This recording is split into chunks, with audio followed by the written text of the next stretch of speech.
Hi friends, Wizzy here, welcome to a new Raid Shadow Legends video. It's been a while, sorry about that. So I had several videos planned to be recorded during the holiday season and I just got hit with a COVID variant or just a bad cold. It took me a few days to start recovering. I'm still recovering from it still, so all of these videos are still queued to be recorded. But the good news is that I'm back and we can talk about what's happening in the game. Starting from the days that you see this video, tomorrow everything goes as planned. You'll have a couple of days before the fusion start and you'll see lots of news from Raid's content creators on the actual collab or event with Alice in Wonderland. We have 5 new champions. We'll get a guaranteed champion from like free login champion. We'll get a fusion, we'll get like Deco Fate and other stuff. You've seen the videos. Probably you're already seeing the videos from other content creators talking about all of that stuff. From what we know so far, I wanted to give you my advice on what events you can skip and what event that would be good for all of us to chase and focus our energy and our resources on. So let's dive into it. Before we do this, I was farming a dragon and I got one of these what do they call them? Prism soul stones. I don't usually go after these events, but I had the energy and the gems and I wanted to do it. We'll need lots of energy for the coming events. So yeah, if you're not in game and stacked with energy, don't do this. But yeah, what I want from this, I want Marius, Acrisia or Narcissus.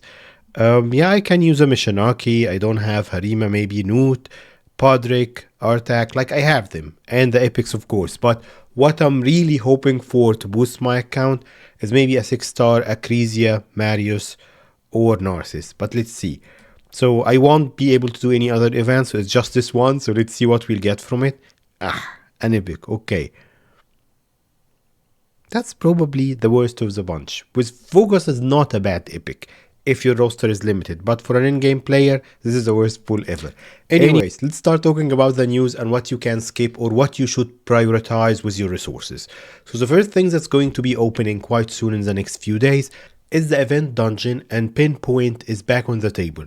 Pinpoint is a very strong set, so with the boss skills that we'll discuss in a couple of minutes, you should have lots of content creators including me. Probably I'll be a little bit behind just because it takes me a bit of time with work and everything to catch up, but content creators will release teams to beat the dungeon boss, and the reward from the event dungeon would be Pinpoint gear and accessories, which is very powerful.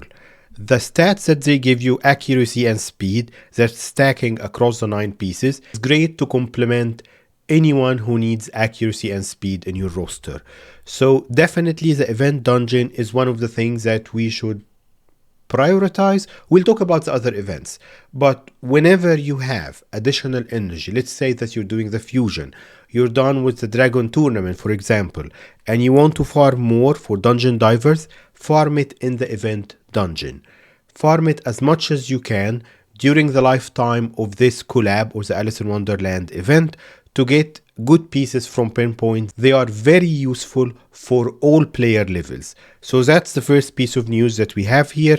Where it comes in priority, I'll tell you towards the end while we're discussing the other events that's happening at the same time.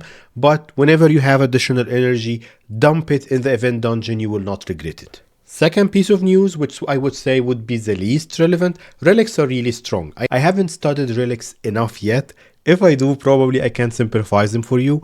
But if you have a relic, just put it on someone with like whatever benefits that it will give them. This one that will be dropping from one of the events is useful for Rotus or He-Man. Those are the only two that I can think of because it needs someone who benefits from both attack and HP. So it's a good one, but don't prioritize this one because simply unless they release a new champion from the 5 champions that can benefit from this one, we'll know at the time. I'll keep you updated, but for now this is the least priority from all the events, especially if they put it as a reward for winning a tournament, which probably you won't do. Someone will swipe a credit card and just win the tournament in the last minute. So for now, this is the least priority from everything happening, but I'll update you depending on when we know more information about the 5 champions that they're releasing with the event. What's next? The event dungeon boss skills. This is important for 2 parts.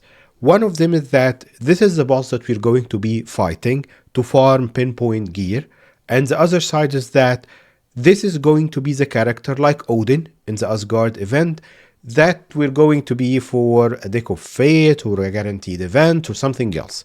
They will give us a chance at winning this champion, and usually it's the most resource consuming or it's purely pay to win.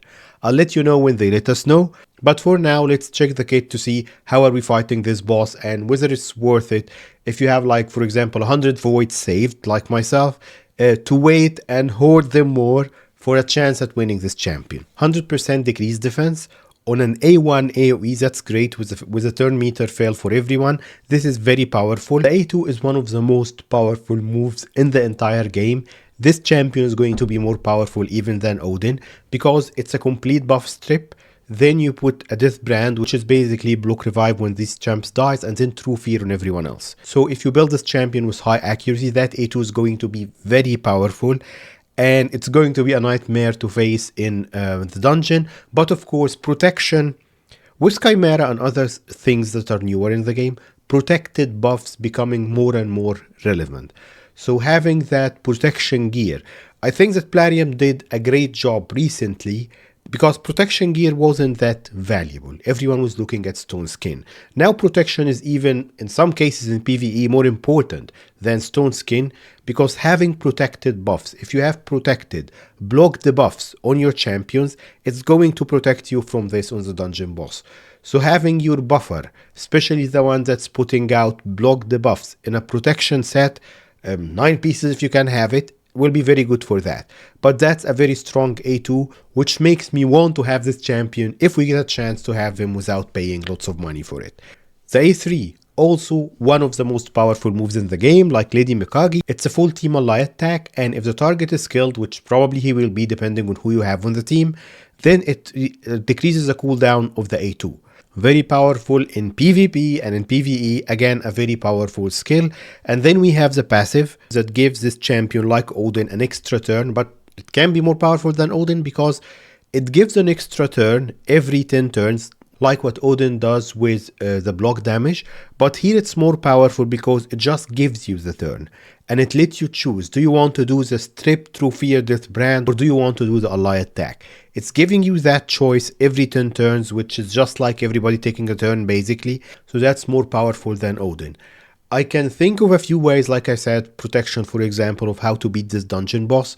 We'll see the teams that other content creators will come with, and then I'll follow up with mine as well. The champion looks very solid. I'm not sure if we'll have a chance to get them. Let's see. Now let's talk about the fusions that's going to be starting in 2 or 3 days, depending on when you see this.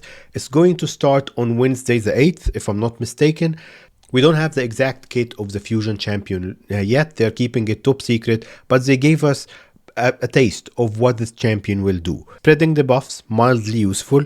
Empowering allies with healing, so healing is okay. Buff extension, very powerful depending on what it's mixed with. But in general, buff extension is really good and useful. And then turn meter boost.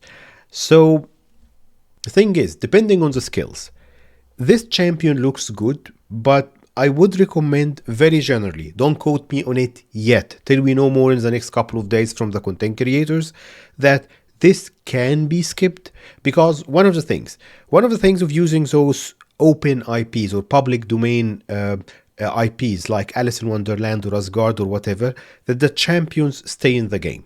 So it's not like Monster Hunter or Xena or He-Man that once the promotion is over, you'll never have a chance of getting those champions.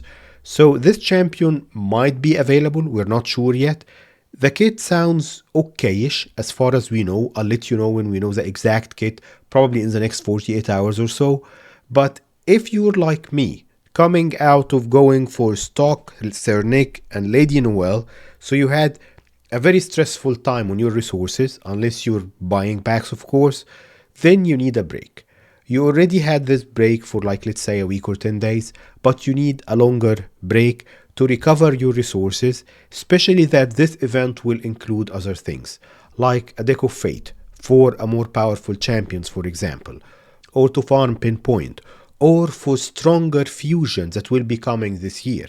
During the year, we have at least 3 or 4 very powerful fusions that needs your resources. And if you manage to save properly for those fusions, that will boost your account without you having to pay any money. So this fusion, though being part of like a cool event, doesn't look like a priority for me, something that you should prioritize your resources for. This is not a final verdict. I will update you when we know the full kit, and when we see the fusion plan, whether it's hard or easy or whatever, we'll see what they will do there, and I'll tell you my final verdict. But for now, what I'm advising you to prioritize from the Alice in Wonderland event, definitely keep your shards for the dungeon boss champion when it's released. Voids probably, so keep hoarding your voids if you have enough, and then farm pinpoint gear whenever possible. If the fusion is worth it, I'll let you know, and start stacking resources for 1 or 2 other champions that will come. Well, one of them would be free login, so you won't have to stress for it, but the other champion, which might have a great kit like Freya, might come from a Deck of Fate like event.